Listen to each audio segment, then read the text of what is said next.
Welcome, welcome, welcome to this Whole Life Action Hour. I'm Ocean Robbins, and I am thrilled to be with you right now. We are going to look today at how you can reduce inflammation with diet and lifestyle, particularly excessive inflammation, because a certain amount of inflammation is important. It's like what keeps your house warm on a cold day. It's like what you cook your food with, but you don't want your house on fire, right? And a lot of us are practically living like our houses are on fire right now because we have so much excessive inflammation in the modern world. So today we're going to look with Dr. Sunil Pai, a renowned integrative physician and inflammation expert, at what causes chronic inflammation and at how you can reduce it with simple diet and lifestyle choices. You're going to learn about the top in anti-inflammatory foods and at how hidden food sensitivities might torpedo even the healthiest diet. And you're going to find out what you can do right here and right now to bring down inflammation and create the conditions for dynamic, vibrant health in every cell of your body. I want to be really clear here that nothing we are saying or discussing today is medical advice. This is coaching, and we're sharing information and our own best insights. But as in all things, use your own best judgment and always consult with a qualified healthcare professional regarding your unique and very personal unique health and medical needs. This is a project today of Whole Life Club, Food Revolution Network's ongoing membership community. And so a lot of the questions that I will be sharing with Dr. Pai today come from our Whole Life Club members who submitted them in advance. And if you want to join Whole Life Club, you can find out more at wlc.foodrevolution.org/whole. Members get recipes and wisdom and a lot of other great resources. We'll tell you a little bit more about it later. But now I want to introduce our guest. Dr. Sunil Pai is an integrative medicine expert. He is the best-selling author of Inflammation Nation.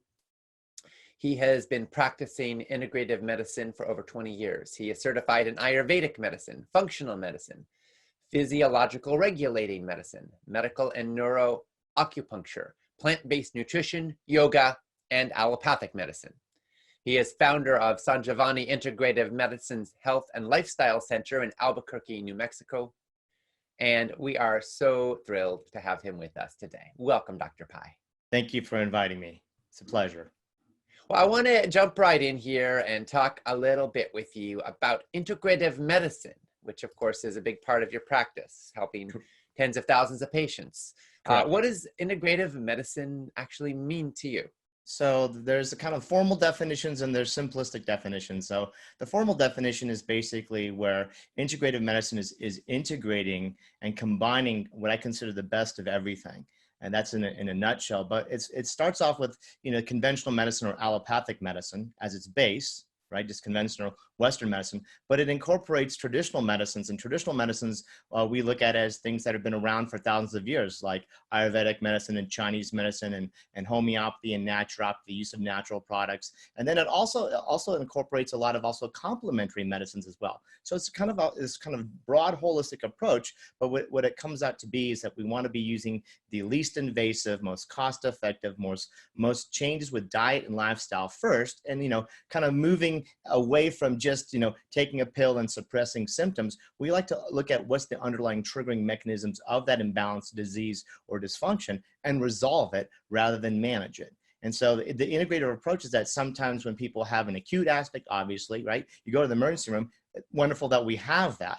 But outside of that emergency room, in the United States, we're like ranking still 46 out of 48 industrial nations in terms of outcomes of all chronic disease. So the idea is by using this integrative approach, we have to look at what is everybody else doing, dietary and lifestyle, that's not spending $4.3 trillion in healthcare to actually improve their outcome with things that people can do daily with their daily life.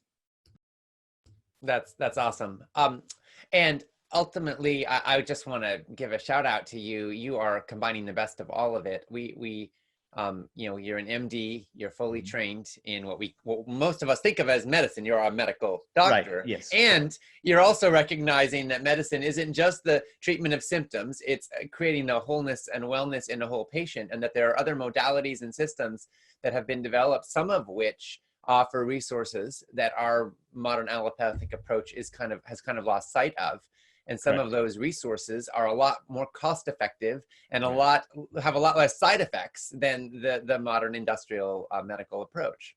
Yes, and what we like to look at from an integrative perspective is using what they call evidence-based medicine. And what evidence-based medicine is like the intersection between what the clinical data will show, what the patient's needs and desires are, and also our clinical expertise. And so there's kind of like this triangular, overlap of when we say evidence-based, because unfortunately, a lot of things that we use in conventional medicine every day. I actually had a client in yesterday and he was talking about some medications.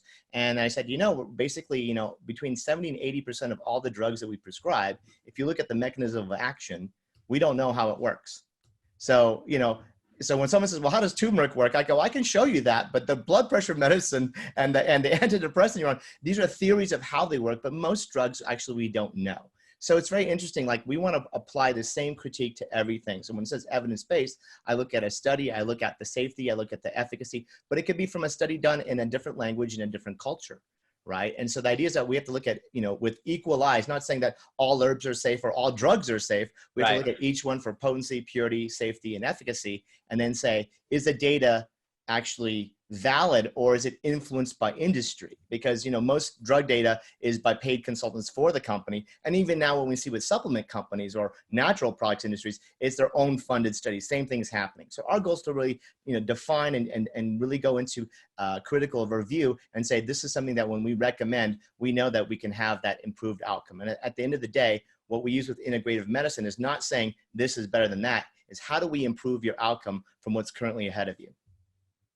One of the fundamental undergirdings of much of the illness in the modern world, you define as inflammation.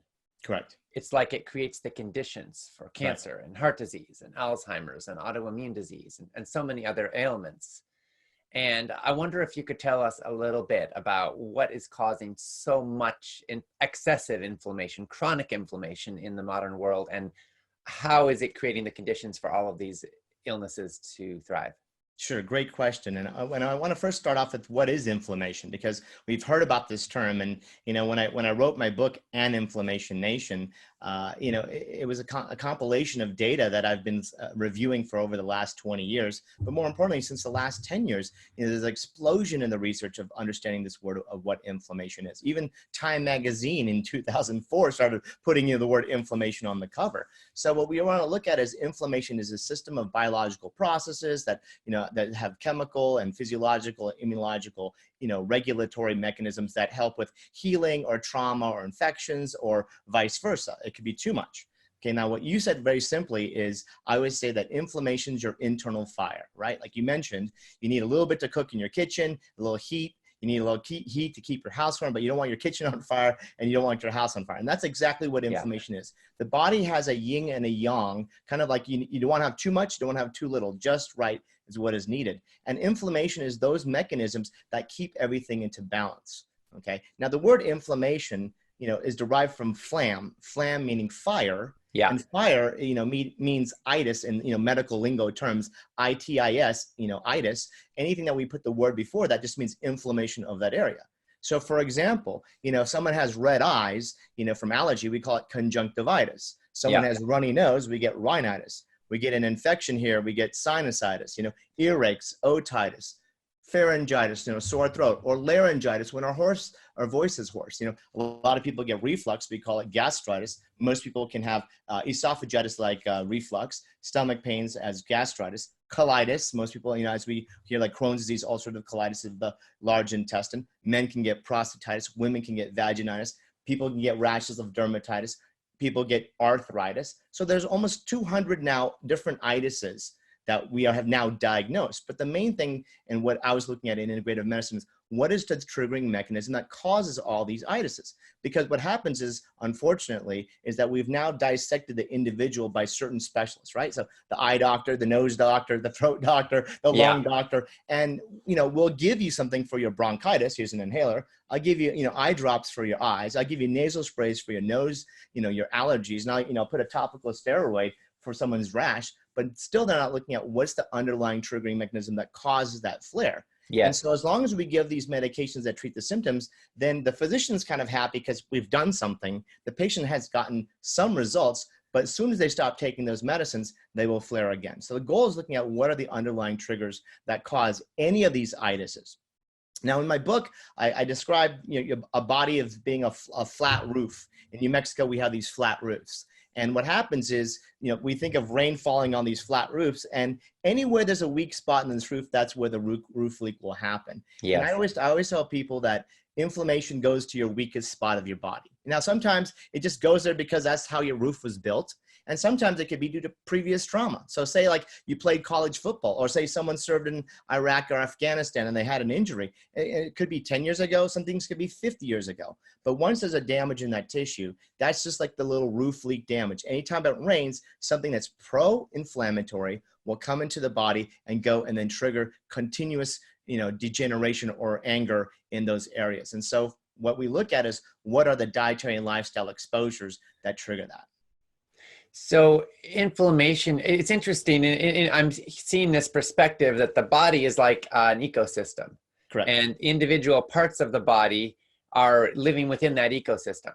Correct. And the healthy function of our cells, of our lungs, of our nose, of our eyes, of every part of the body depends on the wellness and balance of that whole ecosystem. Absolutely. And so inflammation is kind of creating the conditions where you don't know which part's going to break down.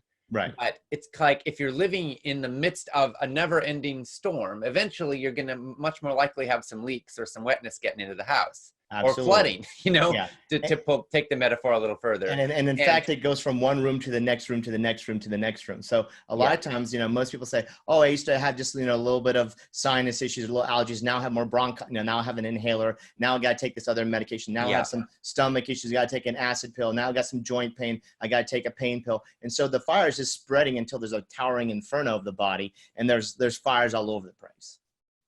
Yes. Okay. So what are the top, and I'm sure a lot of our participants today are already aware of some of the ills of the modern industrialized way of living and eating, but tell us the top inflammation promoting foods and lifestyle habits, just so we're all on the same page. Sure. Yeah. So really it's the standard American diet, as you know, and probably most of your audience is already on the way of transitioning away from the standard American diet. But really, when we look at pro-inflammatory foods, first and foremost, we look at animal proteins. Okay. So, and the way I tell people how to remember what an animal protein is, if they're already not eating plant-based on your show, our followers, is anything that has a mother or a face is a plant, is an animal protein. Okay. So, eggs, dairy, lamb, chicken, beef, pork, and even fish, right? So those are things that are pro-inflammatory nature. They have high omega-6 values, which is it's a fatty acid that we do need some. We still get that in vegetables and legumes and certain things that we have, grains and nuts. But also when we eat animal protein, it's just super, super high in those. So so we have to look at pro-inflammatories like foods like animal proteins, highly refined carbohydrates. So most people, white flours, white sugars, the most industrial process, anything that comes from a package in a vending machine or a car window, I tell people we shouldn't be eating anything that comes from those ways, because we already know that is highly processed and those things become more pro-inflammatory. Then sugar, which is part of that highly refined process, all the sugary foods as well. And then we have to look at other environmental exposures like GMOs, other type of chemicals, and even things like smoking or vaping now, which is still, on this huge rise in the young population. These are all things that still trigger inflammatory processes, even obesity. So when we look at all these things, diet is still the #1 contributing factor of all chronic disease and even cancer. The second one is smoking. The third is obesity. The fourth is infections and immune system functioning. The fifth is environment. And at the very, very bottom of this list, about 3% is genetics. So genes are only 3% of causes of disease, and 97% is dietary, lifestyle, and environment. So we like to focus on what's the 97% that you can control today. Yeah. Fascinating too, on that list you just gave, that diet actually impacts obesity. Yeah. And it impacts environment as well. So these things are all connected, obviously. It's all connected. It's a circle. You said something that I just want to circle back on. You were talking about animal products, and you mentioned omega-6s, which of course there's some in animal products. There's also some in, we find vegetable oils and so forth. Right. And then you mentioned animal protein. Right. And a lot of people think that that's the best thing about animal products is the protein, and they worry about where do you get your protein if you don't have enough of them. But you're referring to animal protein as a causal factor in inflammation. Can you Absolutely. break that Because down a little bit more for us? How does animal protein, and how is it different than soy protein or hemp protein in that way? Yes, because what we're missing in animal protein is the following. We're missing, number one, fiber in all animal protein. So there's no fiber in beef, chicken, eggs, lamb, pork, chicken, and even the fish. And fiber is important because we need fiber to feed your microbiome, which we can talk about a little bit later in the show. And the microbiome is where your healthy probiotics that you'll say is where 80% of your immune system is functioning, is in your GI tract. There's over about 100 trillion of 4 pounds of over 1,000 different species of probiotics in your gut. And Yes. what they survive on and what they live on is actually fiber. They do not utilize animal protein in any positive way. In fact, animal protein causes more dysfunction into the GI tract and into the immune system. So you need to be able to improve the body's removal of toxins, right? Which only comes through fiber. Fiber is what binds toxins, xenoestrogens, chemicals, preservatives, everything else. And that's how we have the regular bowel movements, by eating fiber. Remember, fiber comes from all vegetables, grains, legumes, beans, and fruits. So again, second thing is antioxidants. Right now, currently 97% of all animal protein is factory farmed in the United States, okay? So there's very little antioxidants now in factory farmed food, because those factory farmed animals are not eating their vegetarian diet, okay? They're not truly grass-fed or grass-fed finished now, which we have to talk about for those people who do still eat animal proteins. And more importantly, it is lacking, it has no phytonutrients. Now, phytonutrients are all the chemicals that now we have thousands of studies. And now if you go to the health store, everything that you see on the shelf is some kind of phytonutrient or antioxidant. So you'll see lycopene and beta carotene and vitamin C and folate and all the DIM and I3Cs and anthocyanins and the resveratrols. These, and curcumins and green teas, these only come from plants. Yeah. So there's no drug ever made that is made from an animal protein that will prevent, reverse, or treat a disease. So there's no beef pill, there's no chicken pill, there's no pork pill, there's no egg pill, and the fish is a fatty acid of the oil, but it's not even the fish protein.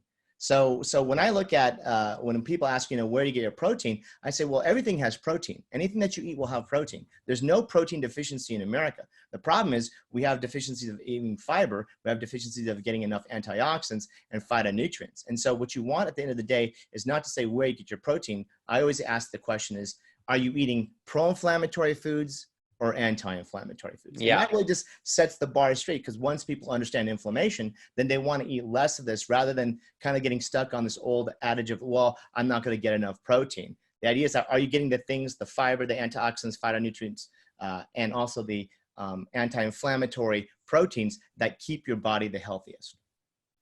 Got it. Thank you. And people do worry, if they're going plant-based, about protein, and we talked about it a lot, but could you quickly address, like, how much protein do we need? And, is that something anyone should be concerned about? I mean, particularly amino acid balance and making sure we're getting all the different ones that we need.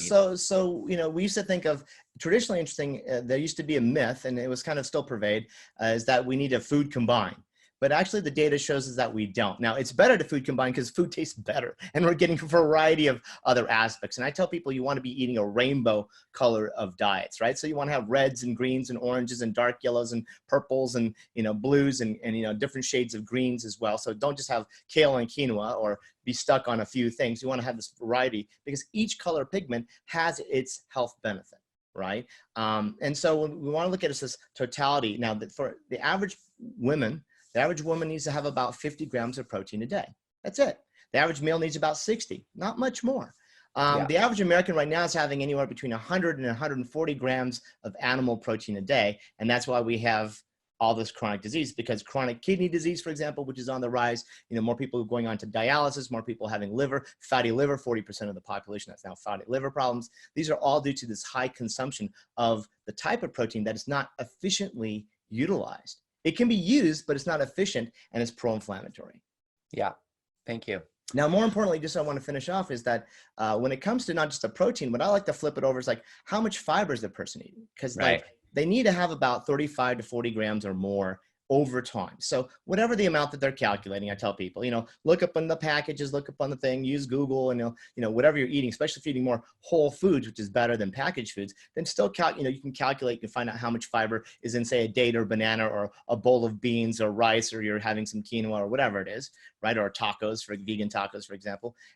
Figure that out, and then they need to get to 35. But you start off with 5 grams extra per week to get there. So some say, I'm only taking 15 grams of fiber, I calculate it per day, then they should only eat 5 grams more per day per week, because it's a slow buildup of getting that body, stronger enough, the microbiome strong enough to actually then maintain. A lot of people, when they want to go plant-based, they go, wow, I want to go plant-based. They start getting a smoothie, start putting all these things, and they go, oh my God, I'm so bloated, I'm so gassy, I feel really constipated. You actually have to build the strength of your digestive system. But once you get there, then eating that or even more is easy. Yeah, beautiful. I think that's one of the issues people have with legumes, because they're actually one of the highest fiber foods that people consume. And if you don't normally eat them and then you eat a whole bunch, sometimes that's one of the reasons people can get gassy. There's also oligosaccharides in there, which is a good reason to soak them for 48 hours before you cook them and pressure cook them well. But on top of that, go slow and titrate up, essentially, because sometimes your body can say, oh, that was a little much. No, there's nothing, you're not going to die because you feel bloated or get some gas, but it's uncomfortable. And a lot of people I know have tried going plant-based and they're like, oh, that didn't work for me. I got gas. And it was like, no, maybe you went too fast and your body wasn't able to catch up. And now one of the things that fiber... Sorry. I wanted to catch up on that aspect of the beans, because it's really important, because there's a big myth about like lectins out there. There's a big myth about, oh, you shouldn't be eating beans or legumes. But in fact, not only having the highest protein and fiber sources, but now the data shows that out of all the kind of plant-based vegetables, right, is that is one of the ones that actually feeds the microbiomes the most, because there's now actually specific chemicals that are in all these legumes that actually have more anti-cancer benefits at feeding the microbiome directly. And when we look at the blue zones, which are the 5 zones around the world where people live in communities over 100 years of age, what food that they eat the highest, aside of eating predominantly plant-based, is they're eating legumes. Yes. Right. So I just always want to let people know, but you're absolutely right. You got to start off slow. Don't just go to a Mexican restaurant and have a big old burrito with, pinto beans or black beans. If you're just starting off, start off with a small amount and then eventually get there. Yeah. Pressure cooking it, like you mentioned, rinsing it and soaking it. We even use in India, we use something called asafoetida, or some people call it hing. It's a spice that actually is used in all Indian cooking to help break down those starches from the food. Okay, I'm not familiar with it. Asafoetida, you said? Asafoetida. Asafoetida. Okay, is that available in many stores today? You can get it on probably like Amazon and stuff. It's a very stinky spice, unfortunately. Okay. So we always recommend to get it in glass, and you only put about 1/4 to 1/2 teaspoon in the beans, and put it in just a tiny little bit of oil, heat it up for about 30 seconds, then put all your beans in there in your pressure cooker, Instapot, whatever those things are that people like to use, and then boom, it will help cut down. Aside of soaking and rinsing, I always have to soak and rinse first, but if you do that, you shouldn't put enough where it overpowers the taste, but you'll notice that you'll be able to tolerate that. And that's when people go to, say, Indian restaurants and they have like a lentil or a dal, they go, gosh, I can eat that. And they go to the regular cafe and have lentil soup. They really get really gassy. It's all about how we cook foods now. Fascinating. Thank you. Yes. Great. So now I want to talk a little bit about probiotics and prebiotics. One of the things that fiber provides is a prebiotic. It feeds the good bacteria in the digestive tract. But not all prebiotics are the same, and not all fibers are the same. Can you tell us a little bit about some of the best ways to feed the good guys, and also probiotics and the role of probiotics in nurturing a healthy organism and bringing down excessive inflammation? So, when I first started studying the microbiome, it was all, at that time, was all about replenishment with probiotics, right? Because there was supplements available and there were studies saying, hey, that this would work against this to help with this condition. But now we're looking at more and more is that the foods itself, so the fibrous foods, right, which are plants, and some of them are soluble, some of them are insoluble, some of them are, easier to digest where the actually body absorbs it, and some of it just creates bulk where you kind of helps with the bowel movement and excretion of waste. But for me, it's just eating a variety. I don't like to get into specifics like, oh, you need to have dandelion greens or artichoke, and everybody likes to make like this is a prebiotic. I look at it as like, as long as you're eating, 9 to 10 or more, vegetables first, then some fruits a day, however you get it, whether it's in a porridge or a smoothie or a bowl or salads or just making wonderful foods and just layering it with different types of vegetables and grains and legumes, that's fine. But once you get to that 35 grams of fiber a day, you're feeding your microbiome with natural prebiotics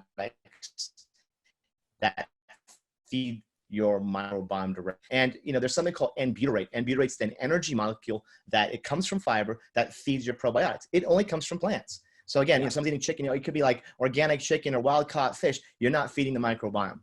So that's why we have to look at, is it going to help your immune system and is it going to lower inflammation? So I like that. Now, when it comes to probiotics, so like with supplementation, the biggest problem with probiotics, and this is where I've been kind of a little bit of a obsessive compulsive physician over the many years, because we look at research and we also look at manufacturing. So one of the areas I have is with specialties with formulation of ingredients, looking at GMPs and qualities of manufacturing. Right now on the shelf, if you go to the store and buy a probiotic, it usually will contain about 10% of what is in the bottle at the time that you take the bottle. And the reason being because all the probiotics on the market will say it is guaranteed potency at the time that they've manufactured it, not at the time that you actually take it. And so when we look at development of probiotics and companies that we utilize in formulations, we actually will look at it so that a year, even after the expiration date at room temperature, it will still have what's on the bottle in the bottle.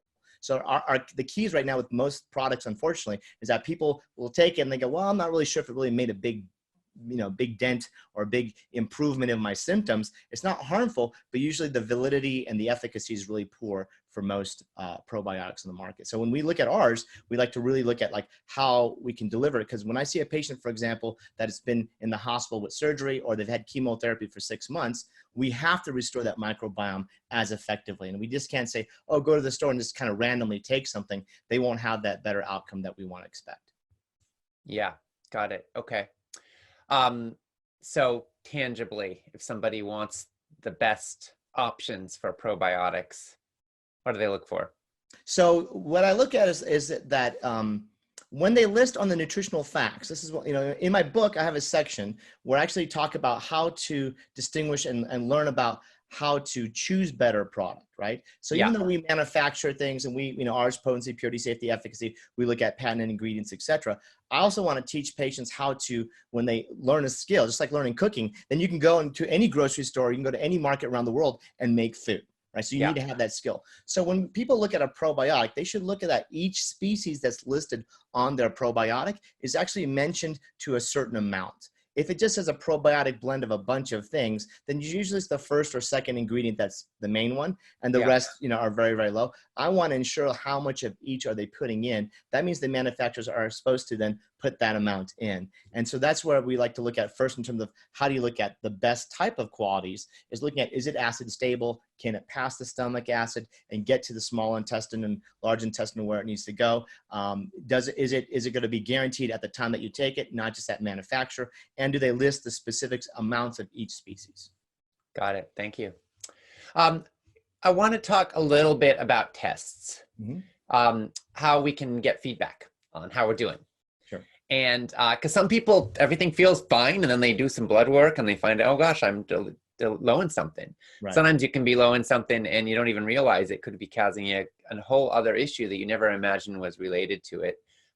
What are some of the tests that you think people might want to consider relating to allergies, food allergies, any specific sensitivities, blood work? What are the top things? If you're working with a patient and you're wanting to take an integrative approach, what do you want to know about them? So first, starting from just the general allopathic side, right? We want to look at like your lipids, which is all your cholesterol, triglycerides, good and bad cholesterol. We want to look at of that cholesterol, because if they're still eating standard American diet, or even have some familial genetic issues with, say, cholesterol. Some people can be super absorbers. Some people can be super excretors now. We also know different density of their particle size. Is it more likely to stick their cholesterol or not, right? We want to look at their blood sugar, like their hemoglobin A1C, make sure that their 3-month blood sugar average is good. Even if they're not diabetic or insulin resistant, we still monitor that. Vitamin D levels for their immune system. We look at their kidney, liver function, their blood, the blood count, make sure that is there any kind of B12 or folate deficiencies. Being plant-based, most people will have to take a B complex or B12.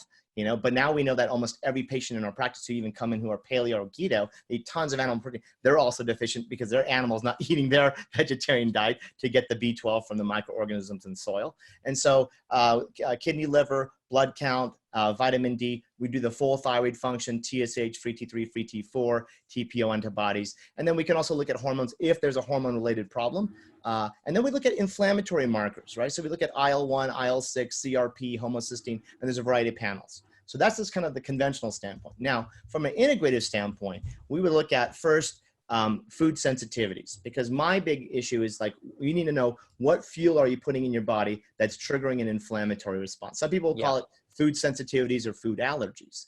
And there's two types of those reactions. One reaction in my book will further define it and go into detail, but one's called an IgE response, where you can eat something and within 1 hour have an inflammatory response. Yeah.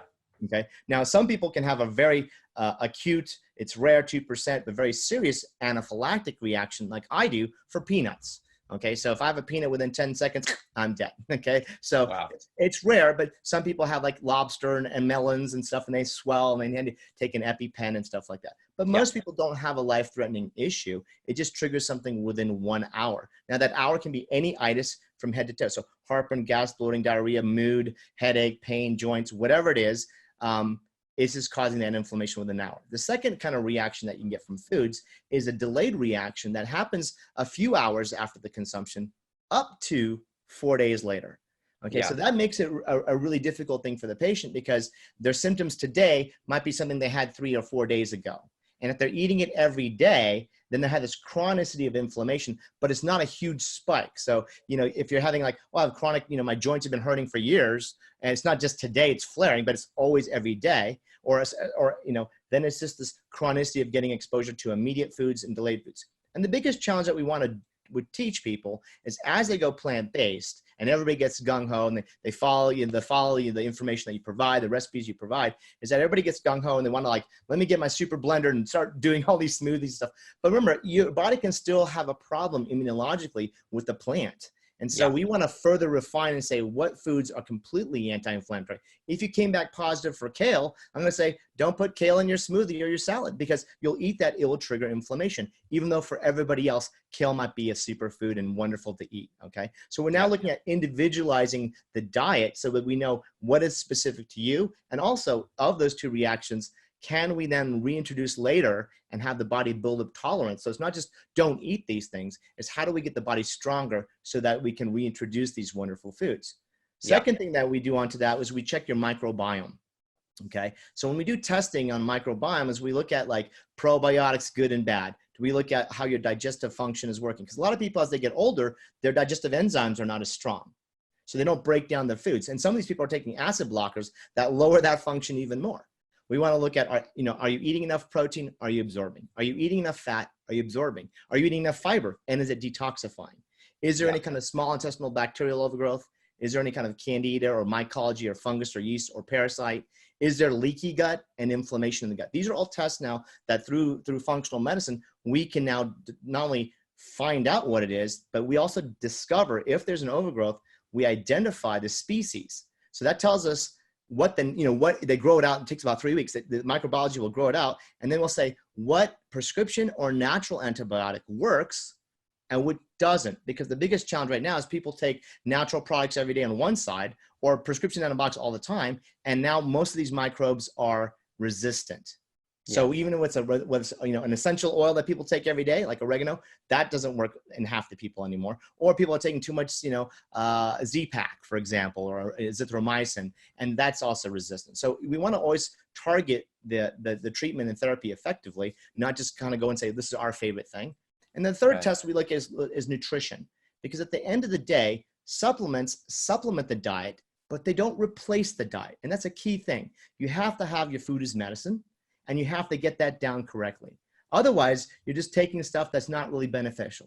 But when we look at our nutrition, we look at all the antioxidants, right? So A, C, E, we look at, glutathione and alpha lipoic acid. We look at all the B vitamins, your minerals and, zinc and magnesium and molybdenum and manganese. We look at all your omegas. So 3s, 6s, and 9s, right? We look at CoQ10 levels. We look at detoxification levels of how the patient actually is detoxifying physiologically, neurotransmitters, and then we look at heavy metals. These are all things that we get exposed through diet, lifestyle, and sometimes occupational health, right? So when we look at that, then if there's a deficiency, then that's when supplementation is very helpful, because we're targeting something that's low.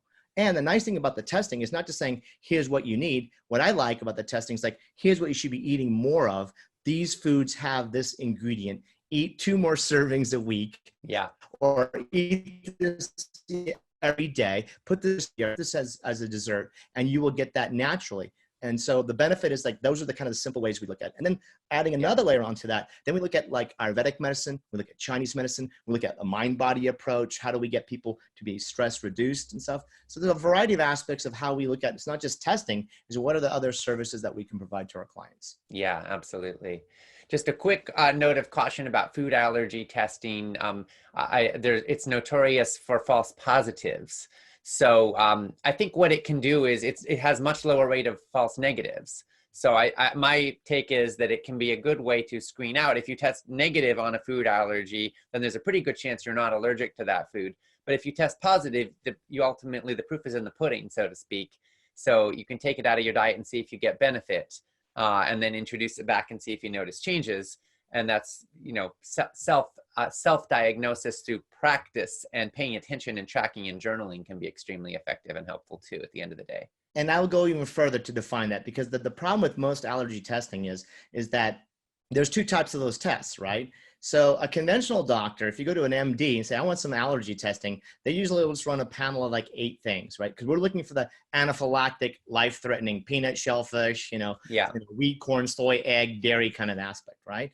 And if someone comes back with a negative, or even if it's positive on an IgE, it's a true value test. No matter where you go, an IgE is IgE, but only MDs can order IgEs, okay? Now the trick is, when you see on the delayed testing, and now there's other companies that are doing allergy testing that has not been confirmed by anybody outside of their own laboratories, then there's all over the map, because you can get a lot of false positives. And also there's a lot of just delayed testing laboratories that say there's home kits that people can get. People can go to a naturopath or a chiropractor, and they might have tons of delayeds, but they're missing if they have an immediate. You need to have both. And then you need to understand also, with experience and also the type of laboratory, what would be a false positive and what would be a true positive. And so that's only through experience and understanding laboratory even. But a lot of people go to the practitioners, especially functional practitioners or holistic practitioners, they run all this gamut of tests. They go, oh, you're allergic to everything.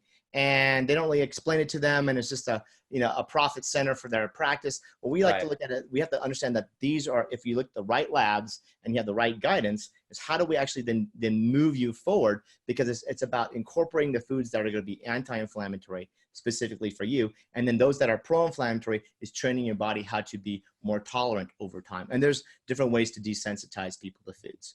So I'm sure a lot of people watching right now are thinking, well, how the heck do I find somebody to hold my hand and walk me through this? If I'm lucky enough to have Dr. Sunil Pai as my doctor, that's one thing, but where do I turn? And so I know one resource is plantbaseddocs.com, which is for plant-based friendly doctors. Again, that's plantbaseddocs.com, but they're not necessarily going to have a functional medicine approach or an integrative approach.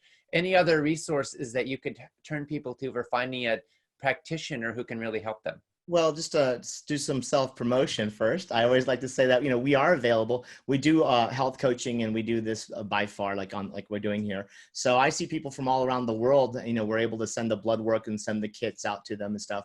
Try to get as many things covered, like laboratory tests, via the insurance as much as we can. And the rest, we're a nonprofit, so we don't charge anything more than most people. Like most people make money on laboratory, we don't, because we want people to save their money as much as possible so they can buy healthy food, they can go get a massage, they can go to a yoga class, and they can do lifestyle changes. So we're, I'm always available.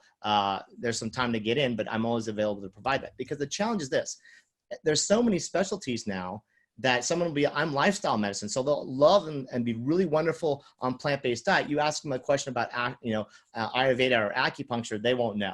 So it's like drugs and plant-based diet. You get stuck where the diet's really good, but then outside of that world of like, hey, what about traditional medicines or alternative medicines or complementary practices? They won't have an answer. Versus also functional docs. So like, here's your laboratory testing. I don't know anything about nutrition. So I always like to look at, try to look for an integrative medicine physician. I know that the University of Arizona, they have a website and a directory, but when you see that, you also want to make sure, did they go through formal training? Because a lot of people use this word holistic, integrative. Now, I saw a patient the other day. She went to a plastic surgeon. She had some, these chemicals they put on the face, which I don't agree with, but people do it like Botox and stuff. And he put a little bit of arnica and calendula cream, and it was considered holistic, facial guy. And I was like, well, that's not really holistic. Putting a little topical calendula doesn't, guarantee. It's not really the full definition of what we want to talk about. Yeah, absolutely. But so, it's overused. So make sure that's going to be going to connect with you. It's going to be sanjevani.net. Is that right? Yeah. SANJEVANI.net. Okay. SANJEVANI.net. Okay. So now I want to ask you about another topic, which is acidification and the alkaline diet and acid blockers. Okay. Can you tell us a little bit? Some people think that hyperacidity is a big part of the inflammation issue and we should eat an alkaline forming diet. Other people say that's a bunch of hogwash. What's your take? So two things. First, I strongly don't recommend anybody purchasing alkaline water systems or alkaline water. Your pH of your stomach is actually between 1 and 2. So it's super acidic. And this reason there is that your body produces acid to break down all the protein, carbohydrates, and fats, and vitamins, and minerals. And if you're having pills or anything else you're taking, it needs to break down those foods. Now, when people have acid problems, they say, because there's usually a gastritis or esophagitis, they're having heartburn or reflux, but that's usually due to some kind of food that's coming in that's triggering an inflammatory response. When people have heartburn, the body's saying, I have a problem. Some food I'm eating is causing symptoms. The difficulty is we've now come up with symptomatic treatment where someone can take a purple pill, an antacid pill, and then don't feel it. And then they say, well, gosh, that feels great. I can continue eating. But if you have a thorn in your shoe, the goal is to take out the thorn, not keep putting more socks on, right? And the thing is, it's kind of like we like putting more socks on so we can continue the habit. Coming up holiday soon, you'll see, more and more television commercials on taking acid blockers and people having a big, holiday festival meal or going to the football games or whatever and eating, 2 handfuls of all this kind of stuff. But the idea is this.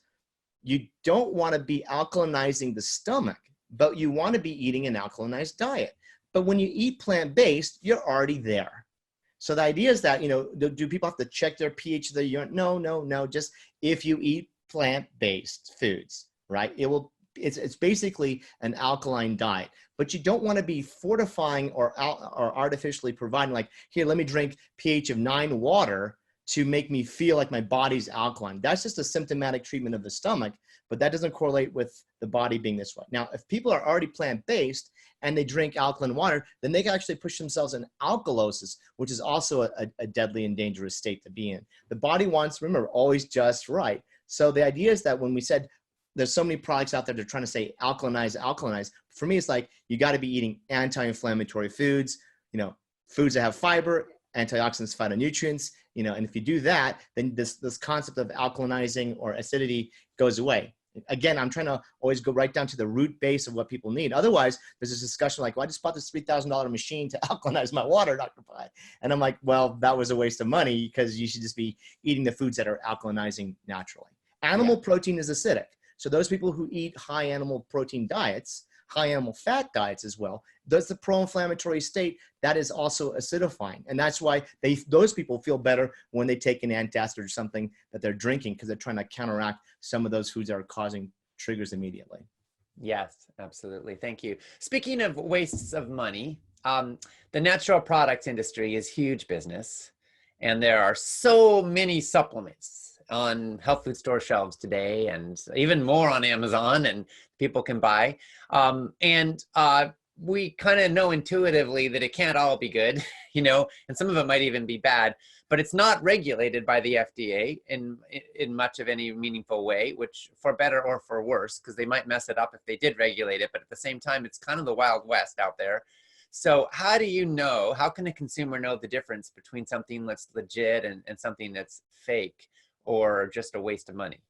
So first and foremost, that's one of the areas that I specialize in is in formulation. So the last 20 years, I've consulted for a variety of companies, and we work with manufacturers directly from the actual physical manufacturing facility. Because when we say like GMP certifications and we look at ISO certifications, there's certain like regulatory standards that are there. But are they regulated on the whole? No, they're not. So, we look at using our products that are from FDA audited and inspected facilities, not just FDA registered facilities. So, we have a product that's a strong anti-inflammatory. We have patents, we have clinical studies on it. It's one of our biggest, products in terms of reducing inflammation, but that's made in an FDA audited and inspected facility. So they actually come and check, and it's a very difficult thing. It costs a lot of money, but you want to ensure potency, purity, safety, efficacy every time something is being manufactured. Now, again, when we look at just any kind of consumer labs report or any kind of, consumers groups that they test products, 30 to 50% of what's on the label in a product, even a fancy health store to a generic big box store, does not meet label claim. Okay, so that means, the potencies are not there, and then grades of product is different. So when people buy herbs, say if you're getting turmeric, for example, right? If I give you a patented form of curcumin, for example, and someone says, well, it's just turmeric powder, or it's just standardized to 95% curcuminoids. Now we have studies showing that the generic ingredients do not have the same physiological benefits as the patented. So let me explain what that means. When people take prescription drugs, if they have to, it's preferably that we use a generic because it's cheaper, right? The molecule's the same. Okay. Yeah. So if you're taking some kind of blood pressure medicine and it's called this by this company and this, this name for this company, that molecule is still the same. Okay. Yeah. So generics is good because you can get it at the local pharmacy at a cheaper cost. We cannot patent natural ingredients because you can grow it in your backyard. You can grow a farm. You can have a garden and grow, grapes. So you can't patent resveratrol. You can't, you can grow turmeric root. So you can't, patent turmeric. But what can be patented is how certain ingredients or compounds in those plant foods, vegetables and legumes and grains and fruits are extracted and taken at certain ratios, okay, in certain methods. So when they do patent the food of the extraction and they do a clinical study, we're taking like the Avengers, we're taking the superheroes from that plant and giving it as a medicine, okay? The problem is that people will hear the studies saying, okay, I heard turmeric is great, and they go to the store, but now about 43% of all turmeric on the market, for example, is not even real. It's actually synthetically made in the lab. Really? Okay. And now you don't mean literally turmeric. You mean like the curcuminoids that are. It's all synthetic. So China and India now make synthetic curcuminoids. So I can make it cheaper than, they can make it cheaper than aspirin, for example. And that's why when you go to the market and say, well, okay, Dr. Pai, here's your Bosmeric SR product, it's this much, but I can go on the Amazon, I can see something for $3. Right. But, we know it's like just for turmeric growing, a root of turmeric is $17 for organic turmeric root per pound, right? So how can it, it doesn't, none of the numbers work out. So at the end of the day, I would say follow the money and follow what you're looking for. On the answering that question, though, is looking at certificate of analysis. Has there been studies directly, not only in the test tube or in the cell culture, and not only in the animal, but in humans on that product? And when we actually get to that level, then that's like the full stamp of approval. A lot of times, people show things in test tubes, and that's good. It's always good to have some kind of data, right? Like this test tube is better than no test tube. And a rat's better than no rat, But once we get to human studies, and that's what we utilize in our practice, like we like to use clinical doses of patented ingredients at that clinical dose because I want the same result in my patients as I read in that publication. And that's when like true natural medicine, emerges as amazing results because we're getting that. The problem is without guidance or the right product. And you're right. You can go on an Amazon, you can go on the internet. There's 1,000 products that will, people on Facebook and social media will sell you something. But I always look at is, are they seeing patients, number one? Do they have a practice? Because, a lot of people can say, I'm a doctor of some sort and sell. Our goal is like, we have to follow the outcome. And the goal is like, if you follow the outcome with your patients, then we will only use what is efficacious to do that. Yeah. And there have been so many studies done at this point that there's often research on things if you look for it. I think that's fascinating. And I just want to say to everybody who is trying something unproven or experimental, that doesn't mean it won't work. Everything that ever gets studied started with somebody who was brave enough and bold enough to come up with a new hypothesis or a new idea and then put it to the test. And so there are places in life for experimentation, but it's very important to know the difference between experimenting with something unproven and doing something that has been proven. And part of what you're pointing to is the beauty of the scientific model when it's applied intelligently to be able to methodically assess what actually works and what doesn't. Yeah. Now, we also know that a lot of studies are funded by folks who have a vested interest in the outcome. So that's something else to watch out for. I guess you can look at who paid for the study and whether there are any conflicts of interest. To you, does that significantly change when there's a conflict of interest? When a company pays for a study on its own products, you could say on the one hand, who else is going to pay for it, right? But at the same time, you know that there might be a little bias there. Any thoughts on that? Sure. So I always look at that. That's going to happen in all industry, by the way, right? And in the beginning, everybody who's an inventor is discovering something will have to pay for something themselves just to prove it, right? Yeah. Like you're proving the model. However, you got to go past their model. So if someone said, hey, they have some 1 or 2 studies and they've shown it, the idea is then has someone else outside of that laboratory or that company that's not has any kind of conflict of interest published something in a peer-reviewed or some kind of scientific literature. And so, for example, like going back to turmeric product, our Bosmericus we have 70 studies that are done, not from the manufacturer. We just supply product, and medical universities and hospitals and research groups use it. So we're like, whatever the outcome comes, it comes because we're confident because we've already done internal studies and internal data, right? But a lot of times they'll come in, like what you'll see is what they call white papers, where someone may write something and, it's still better than none. But the idea is that we want to look at, can someone else, with a clear slate, with just looking at it with a non-biased, non-financial interest, look at that data. And the problem is most products in the market don't even meet that quality because they're just taking the general idea that someone says, oh, I read this on the internet, this is good.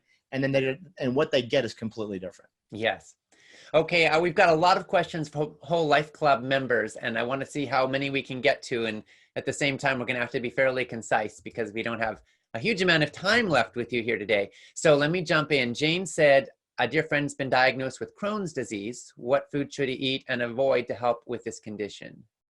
So same thing, like I was mentioning before, they have to go plant-based. But what we do specifically is with patients that are actually flaring with Crohn's disease, there's actually certain products that are given to calm down that inflammation directly, aside of food. And that's something that they would have to contact us to get that information more specifically. It's more medical advice giving. However, I always like to look at, cutting down on raw foods in the beginning, using more sauteed and cooked vegetables, so that we're trying to make the stomach and the digestion easier, when it's flaring, right? And when we give the natural anti-inflammatories, we give probiotics, and then moving towards a plant-based diet. But those patients will always come back really high with food sensitivities and microbiome being off.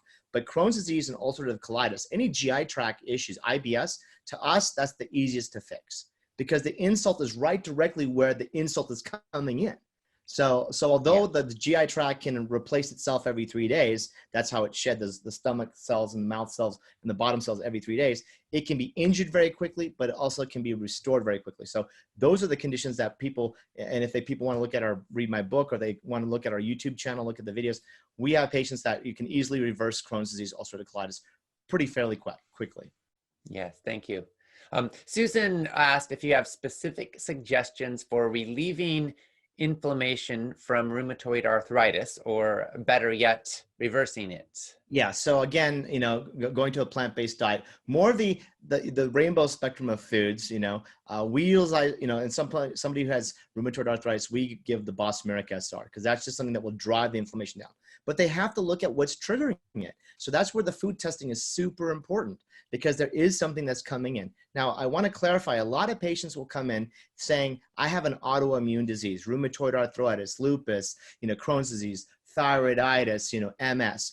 And the bad part about medicine is that we tell the patient that an autoimmune disease is something that your body is attacking itself, right? And then the patient thinks that they've done something wrong. The body never wants to attack itself for no reason. There's always a trigger. Now, since they have steroids and immunosuppressive drugs and pain pills, then once the patient's flaring and they give that drug to treat the symptom, they feel better. But no one asks, well, why are you still on fire? what is the inflammatory response? So someone who has rheumatoid arthritis, they will come back definitely positive for food sensitivities. They'll have some kind of microbiome dysfunction. And we have things that will now give clinically, we have studies now, even comparative studies, that will improve their natural killer cell functioning. You know, things that are found in mushrooms and oats and barley, there's certain kind of beta glucans, we call them, 1,3-D beta glucans. And these things now clinically, we can increase that with vitamin D, other things into the diet. We can get the immune system stronger, give them anti-inflammatories, and go on a plant-based diet, remove allergies, fix their microbiome, and literally the rheumatoid arthritis can be halted. Now, we can't fix the joint if it's already been destroyed, but we can prevent the further destruction of that joint. Yes, thank you. Renee said, Dr. Pai, my 9-year-old has been exposed to the Epstein-Barr virus, suffers from an occasional migraine, and also has low HGB and hematocrit levels with otherwise normal blood work. He is smart, strong, and active kid who can come to a screeching halt because of these afflictions. He really doesn't like a lot of meat, but is a picky eater. He does like fruit and certain vegetables. Can you recommend some foods or dietary principles we can adopt to help him build and maintain strong immune and anti-inflammatory system? Okay, so similar to what I said before, but more importantly, if someone has chronic viral issues, then we want to make sure that they're tested for the Epstein-Barr titers to make sure, is that virus gone, or is it reactivated, or is it a chronic low-grade infection? Because there is natural things that we give that are antiviral, that actually can eliminate virus naturally without affecting the microbiome negatively, without causing other type of disruptions. So we always want to look at, is it still an active issue? Because Epstein-Barr virus is very tricky because it can flare out throughout someone's life. So it's not just having a mono or something in the beginning. Again, eating more plant-based issues is good. Now, if someone has low hematocrit and hemoglobin issues, I don't look at someone to eat meat for that. You know, we can give them a plant-based iron if they're actually a little bit low, and I check iron and ferritin levels. But if not, then that's also just an absorption issue. There might be something in the gut that they're eating healthy, they're just not absorbing enough. Okay, and just making sure that their B12 and folate levels are also good, because that also can contribute to that as well. Looking at the immune system functioning, you know, all the foods are supporting immune system functioning, but mushrooms are one of the best things. Oats and barley have, again, the glucans are in there. We actually have products that are now synthesized and patented and, you know, higher potencies, but there's ways that, you know, if they're eating that rainbow colored food of diet, then that's the strongest thing for their immune system. You want to make sure that they're not just stuck with, again, 2 vegetables or 2 fruit colors. You want to be having a variety of aspects. Yeah, thank you. Linda asked about, she said, I've been using reverse osmosis water, and I'm concerned about getting enough minerals. I add pink Himalayan salt for the minerals. Should I be worried? Anything else I can do? That's pretty good. You know, I always tell people never drink tap water out of the sink. You know, have some kind of filter. Now, reverse osmosis is good. And, you know, I always like to restructure water just because the water's dead. But first and foremost, you want to purify the water, because again, everything that's coming out of any municipal water has tons and tons of chemicals. And one of the worst things that we're now seeing is that there's actually pharmaceutical drugs now. And part of my book, there's a chapter where we actually list the cities of like which cities have the highest pharmaceuticals, because it's whatever we throw in the toilet in the hospital or we urinate out from the public who's taking it, it actually goes back into the water municipal supply. So although they sterilize it, right, with chlorine and stuff like that, you know, people are getting now Prozac and hormones and all this stuff in their tap water. So some kind of filtration is good. Adding the trace minerals, you know, some people can get a trace mineral supplementation or liquids and stuff like that if they want to add a little bit. But really, if you're eating this rainbow colored food of diet, you're getting the minerals, right? So the idea is like, you just got to go right back to, am I eating food as medicine? And if you do that, then you don't even need the trace minerals. I do like adding a little bit of a pinch or so of the Himalayan salt. That can add about, you know, 60 to 110 different type of trace minerals naturally, but I would just use it a little bit. Yeah, thank you. Barbara asked, can autoimmune disease and Hashimotos cause neuropathy from chronic inflammation or other reasons? The autoimmune disease, yes. Hashimoto's, in my experience, has not been usually a direct cause of neuropathy. There's other things that are going on. If the patient, though, with Hashimoto's is in a flare, then that can cause the neuropathy just due to the inflammation of the thyroid, causing dysregulation of how their hormones are regulated. So indirectly, yes, it can do that. But we would look at is, remember, Hashimoto's is a thyroiditis. So it's inflammation of the thyroid. So we want to look at then what is triggering the inflammation that makes the thyroid go off. Once that's balanced, and we have actually things actually that can help even lower TPO antibodies and thyroiditis flares, then usually we can see if the neuropathy gets better, then it was due to that. If not, then we will investigate other aspects like blood sugar and other type of foods that can just trigger neuropathy. Thank you. Next question, I will proceed by reminding everyone this is not medical advice. This is sharing information. And Robin asked, what is the best anti-inflammatory foods for reversing breast cancer? I would recommend reading my book, number one, just to get because here's the thing. Everybody wants to know what's the one thing I need to do. And it's not just one thing. That's when we're trying to be, there's no magic bullet.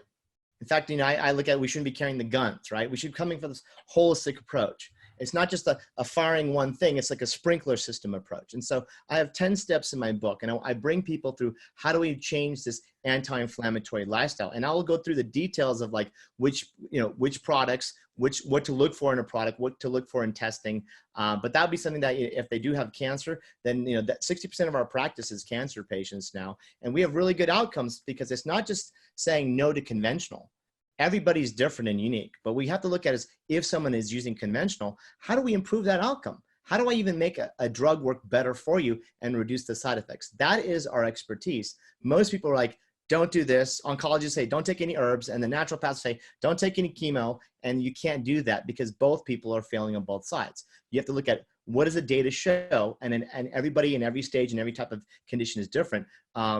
But when it comes to diet and with breast cancers, just in general, looking at the cruciferous vegetables, if it's more of an estrogen type hormone thing, as we're looking at all the broccoli sprouts and broccoli and the cauliflowers, all the indoles and those kind of allosulfides, those are really important because they help with detoxification and removing of excess estrogens, xenoestrogens, and hormones in the body. So some of those things just as a dietary aspect. Now there's supplements and studies and patents on these things as well. But yes. And there's a variety of things that based on the pathway.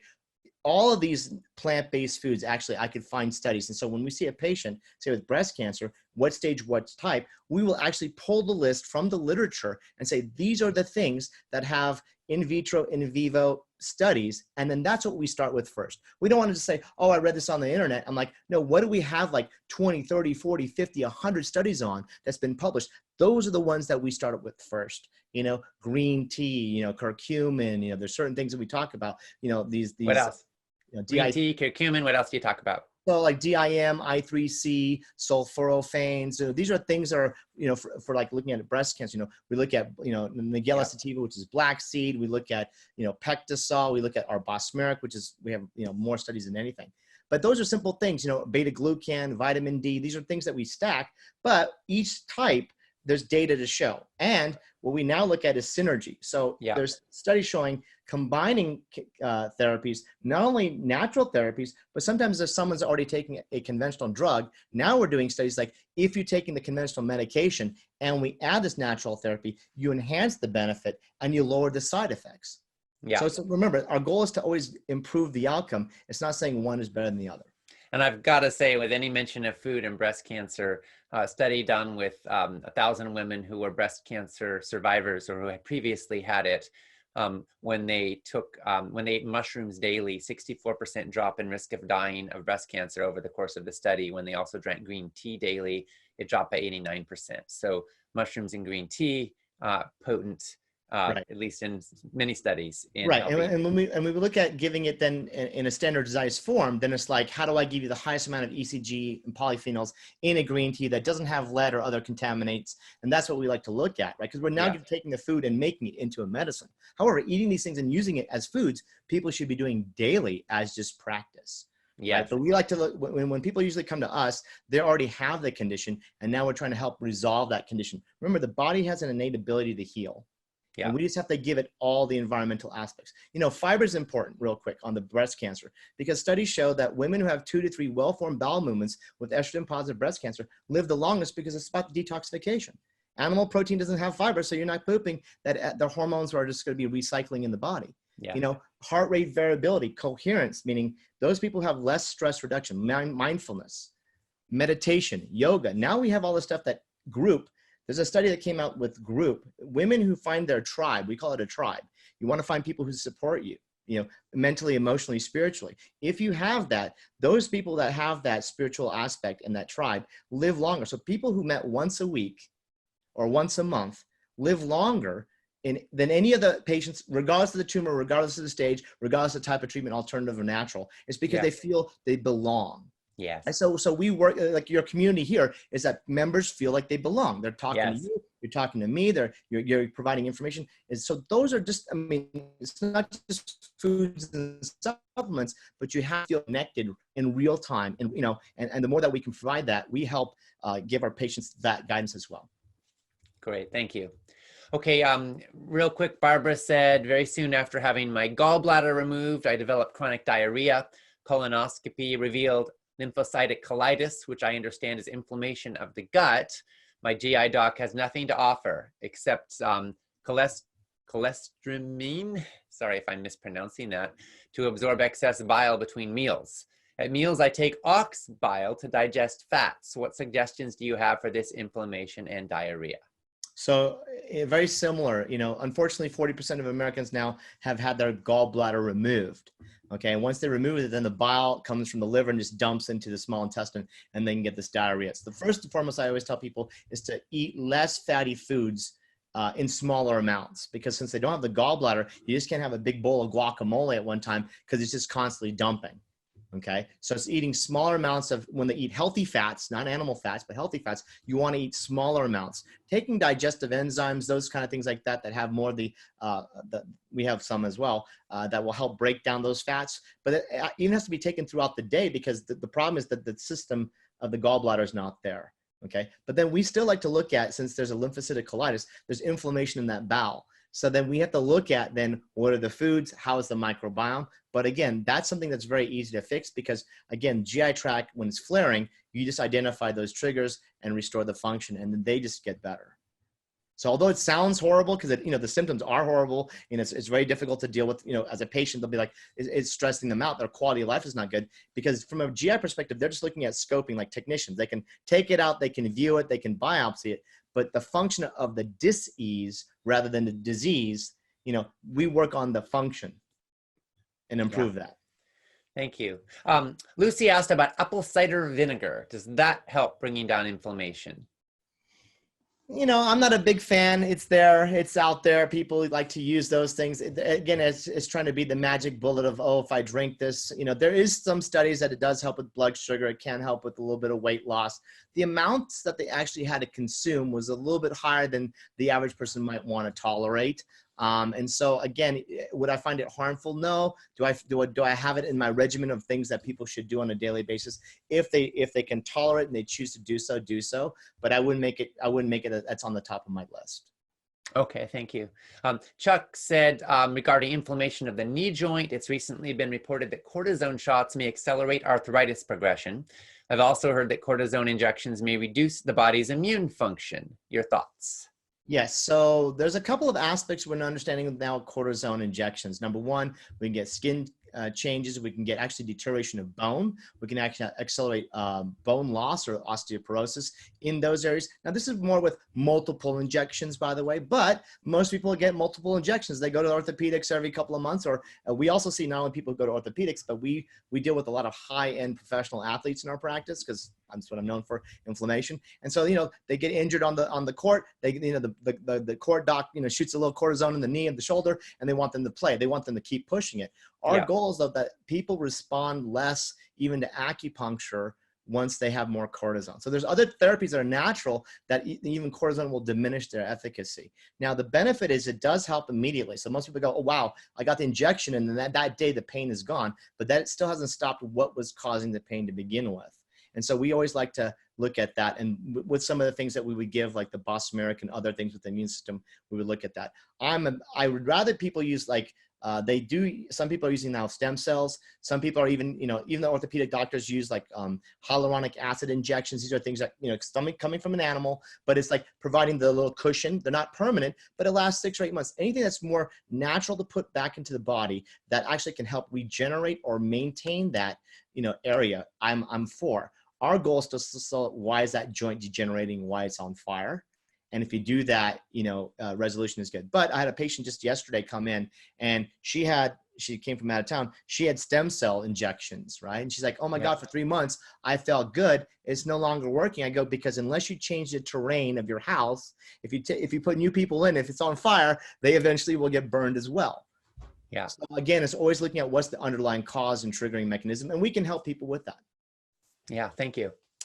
Well, Dr. Pai, it's been fascinating. Thank you so much for sharing this time with us. And I just want to let everyone know we've been talking here again with Dr. Sunil Pai, founder of Sanjivani Integrative Medicine Health and Lifestyle Center.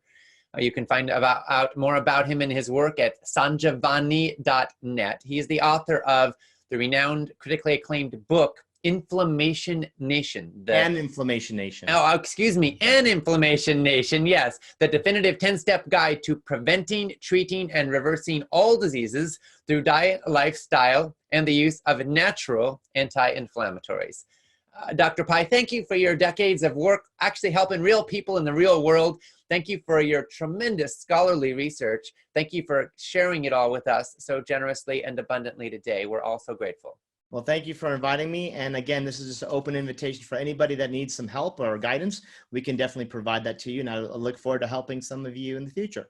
Wonderful. And you've helped us all today. Thank you. This is a project of Whole Life Club. If you're interested in joining, just want to let you know we have an incredible suite of resources, ongoing community, regular weekly recipes, action of the week videos, action checklists, a monthly action hour with a guest expert like Dr. Pai today, where you can submit your questions in advance, get the transcripts and lifetime access to the resources afterwards.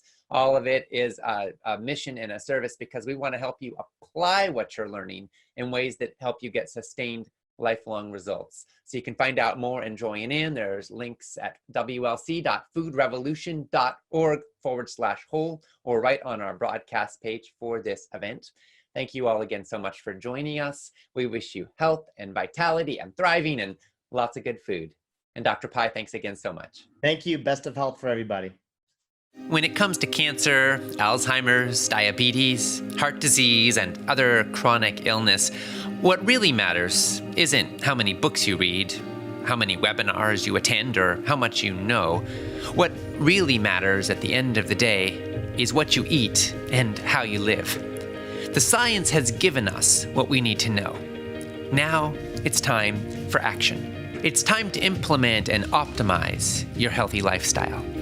It's time to get results. It's time to say goodbye to confusion and hello to clarity. It's time to say goodbye to bad habits and hello to good ones. It's time to fall in love with foods that love you back. It's time to join a community that will support you in achieving your goals. It's time for Whole Life Club. Click the link to find out more and to join in now.